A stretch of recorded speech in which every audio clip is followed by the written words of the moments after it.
Alrighty, everybody. Thank you for tuning in. And for anybody, if they feel free to show up, if you're on the invite list, then all you got to do is hit the Zoom link and you'll be invited into this room and you can check it out not only live and discuss things with, right? So that's the cool thing about participating live is you can also, add your 2 cents to what I've possibly produced. And, since you guys, do this more than me, you guys can definitely, you know, correct me if I'm off the beaten path and I'm, how would you say, barking up the wrong tree. I would definitely, love to hear what active agents are currently. But since I speak to a lot of them daily, it's in conversation, I always kind of, get confirmed that what I'm saying is either not correct, sorry, is not wrong, right? Like I'm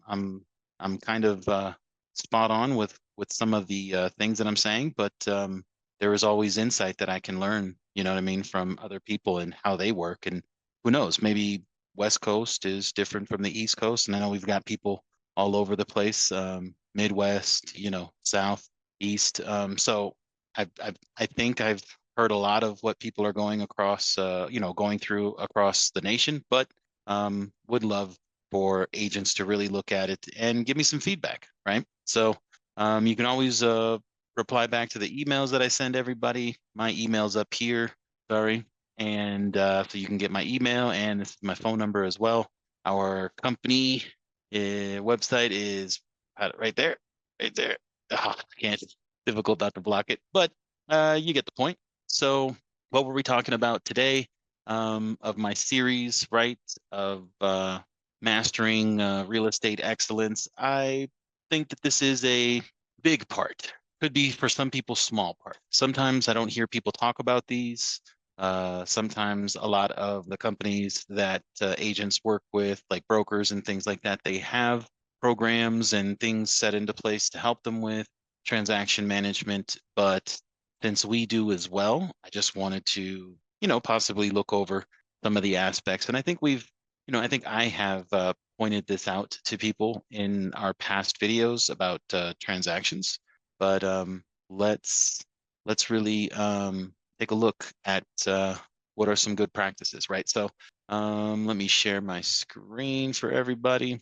And so I'm here in our little sandbox, right? And some of the things like task, deadline tracking, right? So I would say that you, right, the agent, being the one that's working the paper and working these clients and knowing what are the tasks and what are the deadlines, I would possibly be thinking of maybe either making an action plan with these deadlines and tasks, right, to track. And so now that you say that, well, now that I bring this up, I want to how to track deadlines and just wanted to see if it's some give me. Let me see if I can get a list of okay. Offer accepted deadline. We've got earnest money deposit, home inspection, inspection contingency deadline, appraisal, loan appraisal, financing contingency deadline. So there's a handful that AI just gave me, right? So because I don't have these, deadlines and tasks necessarily in my mind, I needed some assistance, right? So I'm going to use my AI to help me with that. So you can do two things. If you don't have part of our service, right, with your service, which is where you can essentially email and text these documents over to us in our system, which we call Sparky, right? He's our AI assistant. So he is accessible through text messaging and through emailing.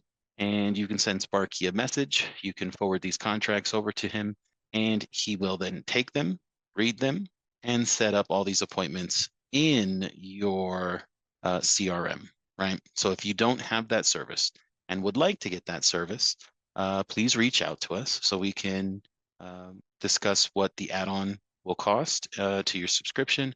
And so for that, if you find it a good tool that could help you, right? Not have to physically enter in all these details and appointments, right? That could be tedious. It could take 15, 20 minutes away. And if you're driving, if you have to get to another meeting, it's impossible to do. So being able to take these contracts, send them over to Sparky, get them into your system, I would say would be, the bee's knees when it comes to having to deal with these transactions, right? So when keeping track, I think that's like the first step, right? Is you've got a contract. So based on that, it's either yourself or your assistant set up these appointments. Now, our system has Sparky, so if you have that add-on, you can definitely leverage him and just forward it over to him. And then when you go to your calendar, you'll see that in your calendar, you'll have a bunch of set up tasks and deadlines. Now, things that you can do is you can search those, right? You can either search by the date that they are, or you can go to the contact, and then in the contact, it will have all of the appointments. So there you can most likely edit all that you need to edit if you need to change some date. So Sparky will take the information off of the contract and set those up. But if you don't have Sparky and don't wish to use Sparky, you can always set up an action plan, right? And by using an action plan, I think we have one in our library. So let's look for it. And let me show you what that's all about, because you could do essentially the same. Now, what we could do is we could use a trigger so that it triggers off of maybe a transaction being created. So once you've created a transaction on a contact, then by you entering in the date and some of the details to the transaction, it's those things that will then trigger the email to happen. So let's get to action plans. And let's see if we have not nurture yet. Let me see if it's already in onboarding. I don't think. Listing a house, short set. Okay, so let's go find it. Not there in the default. Let's take a look at holidays. New lead alert. Open house online. Follow up. This open house. Hot lead, expiring listing. Let's see in nurture. For buyers who are reaching their closing dates, but I do think fishing for birthday, fishing, seller, mutual acceptance. I think it could be this mutual acceptance one, buyer or seller. So let's take a look at what the buyer has. I think it's just appointments. And if it's just appointments, that's the one that I'm looking at. So let me, if I can speed this to open. Okay, so these are emails with some to-dos.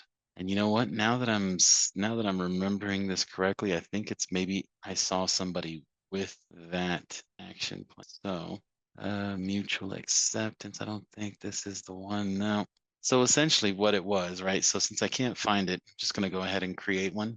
I guess that's the best thing that I can do to make this happen. So what you would do is you would, I guess you would set this up. So let's call it deadlines, right? Let me just go ahead and give it that name to give it something. Notifications on email completion. I don't think we need that. I don't think we need to pause on response either. And do we need to hide this from the timeline?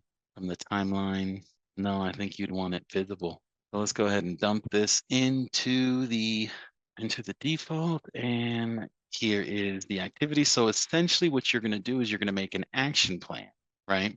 With the different types of earnest money deposit, right?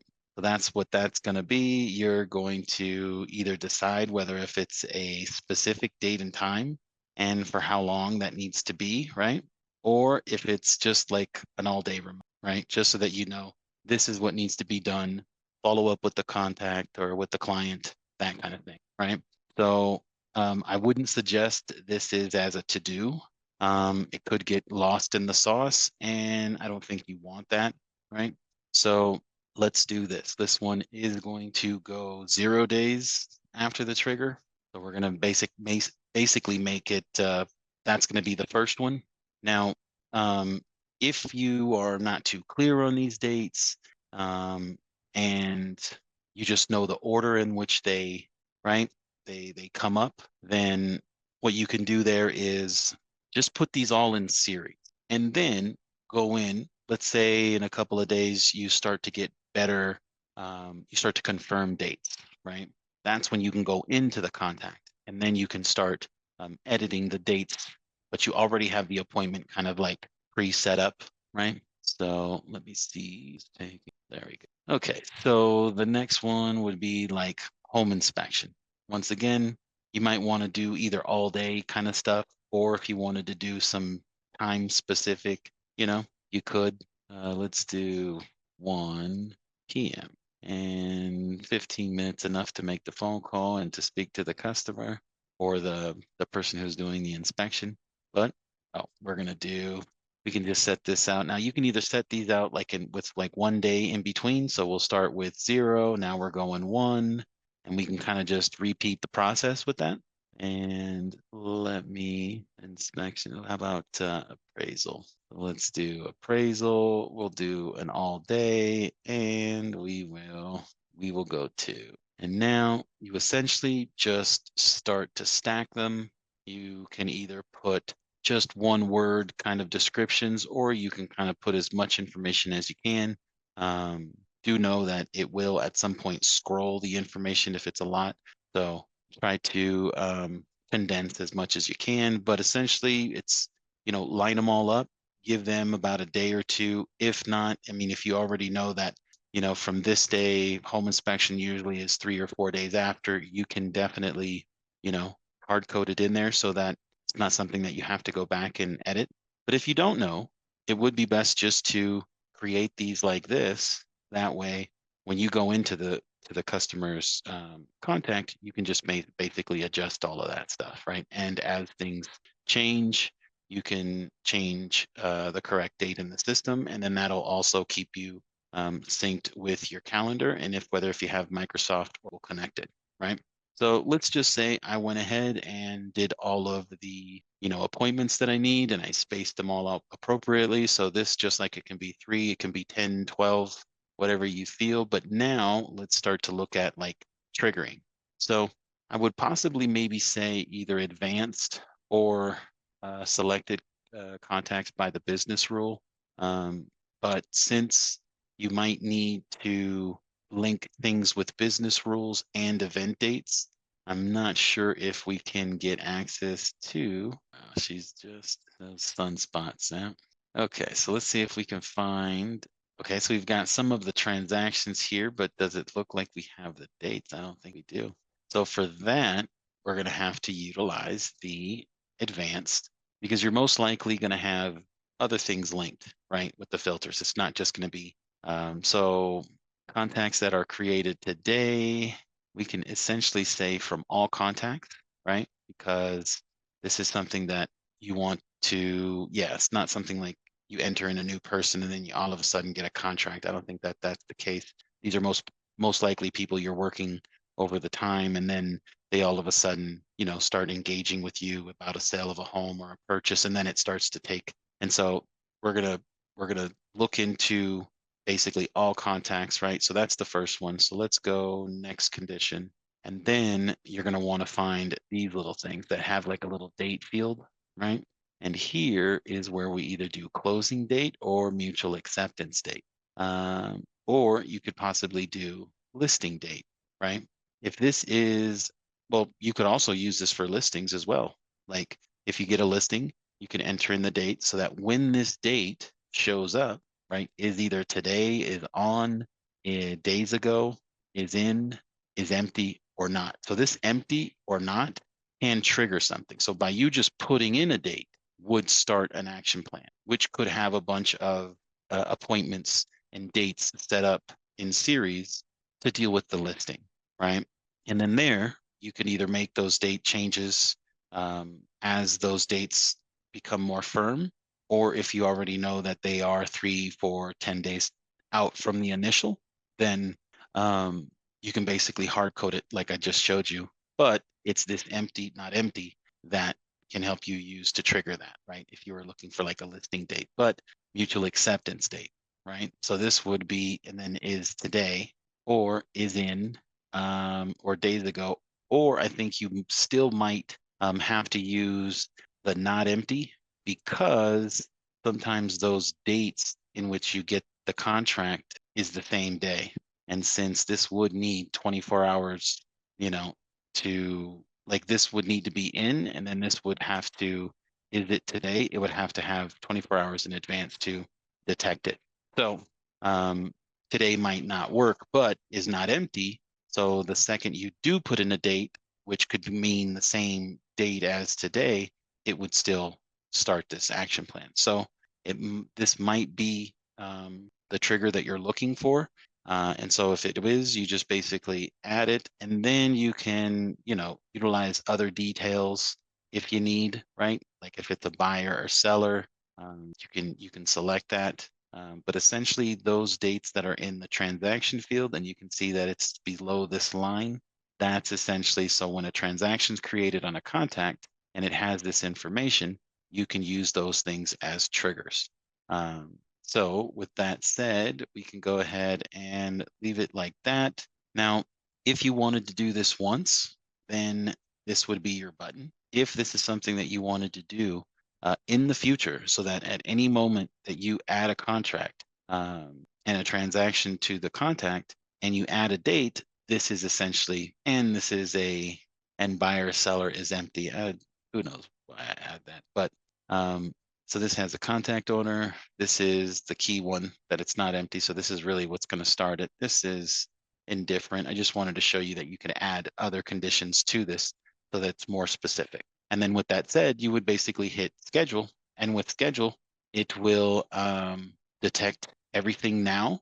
And then it will also detect anything in the future. So when you do put in a date and that starts the trigger, this will pick up and send out your activities.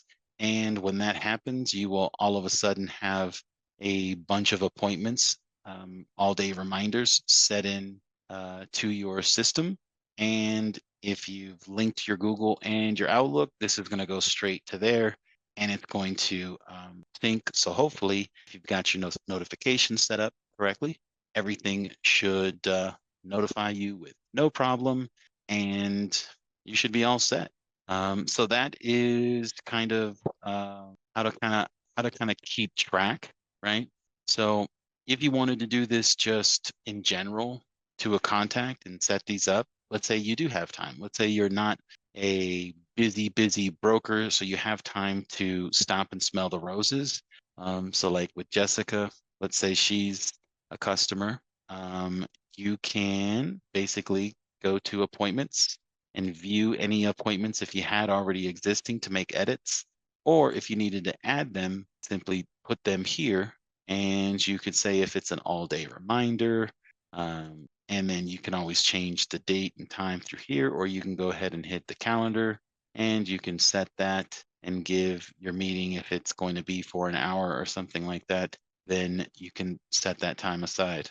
But essentially, you can do this through the contact, and then later on you can come here and you can view if you needed to see things for Jessica. Now, if I was needing to make adjustments to all of a contact, I most likely would look at it through this, because if I go through the calendar, I'm only going to see 7 days.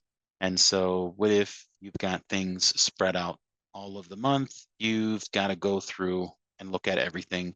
That could be totally a pain in the butt. So find your contact and essentially go to appointments.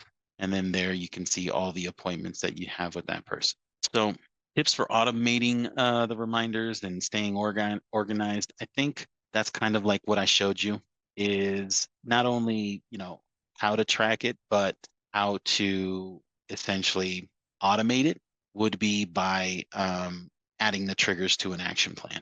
So by you doing that and you just entering in a contract, right, then the system would detect the fact that you entered in a date, and I would have to say would assume, right? That's why we said not empty. And then that would assume that would start the action plan, and it would put all the appointments. And then as the days go by, you could go back into that contact and correct any dates that aren't correct. You know what I mean? And put more realistic time dates so that it makes sense, essentially. So best practice for storing, organizing important documents. So I don't know if anybody knows this, but you can storage, documents. So essentially, it's like save a note. You can give it any of these additional categories, right? So if it was from physical mail, if it was in a meeting that you guys had these notes from, if it was a phone call, good thing to do that. And then here you can essentially click, choose a file, and upload it. So you could choose any PDF, an Excel, a contract, an ID, any basic file you can add to this, and then it will stay saved with Robin, and you will always be able to access it, right? So let's just, we spoke about buying and then let's just go grab a file. I think I have anything in particular here. Oh, this is because go see just work. How about this will workshop memo? We'll just act like it's a contract, but I can save it to the note and I can save the note. By saving the note, obviously we're looking at, look at notes. And so with this one, here you have a little view attachments and you can see the little clipboard or the little paper clip, and you can either view the full note, you can either edit and add to the note, or you can select it, and then it will obviously give you a place to where you can now click it, and then this will go right back to your downloads, and you'll see that you now have this downloaded once again. And if you needed to share that with anybody, you most definitely could, right? You could just go to compose an email, and if you needed to set up an attachment, you most definitely could. So a way to do kind of like a full circle, have access and have order with your stuff. And if you're disciplined enough to, as you get documents, attach them in notes, then you'll always have access to the documents. And you'll be able to do with what you need with those, get them over to people.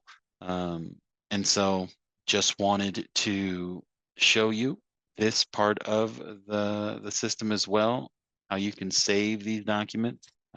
And also just to let you know, if anybody, like, so if anybody has the Sparky and sends, let's say, a business card over to Sparky to have him enter that person into the system for, you would have a photocopy. So the same photocopy that you sent over to Sparky to enter in the data, that is what he's going to use to save to the contact.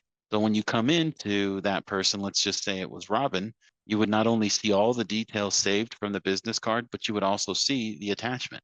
So if you needed to reference something, you definitely could. So yeah, so let me see what else I put. Okay, so something new, I have put a link right to our page so everybody can check out our videos, and I give you a place to our homepage where you can subscribe, and that way you can get notified of when we're producing things and when we're posting new videos. So with that said, I definitely want to thank everybody for tuning in. Nobody showed up this time. I think I'm going to be changing up the format a little bit. I'm going to finish out this series about, real estate excellence and how you can use our CRM. But after that, I think I'm going to start inviting customers from real estate agents that we have, and start working out some real case scenarios, right? See how their current issues, which they're calling in for support and help with. And I'm going to possibly produce so that we can get a better feeling of what agents are needing help with and what's the current, kind of situation with them. And hopefully we can get a different light and a different work case with Field Notes. And so I definitely thank everybody for tuning in. You guys have a great day. As usual, ciao, ciao, everybody. All right. Bye-bye now.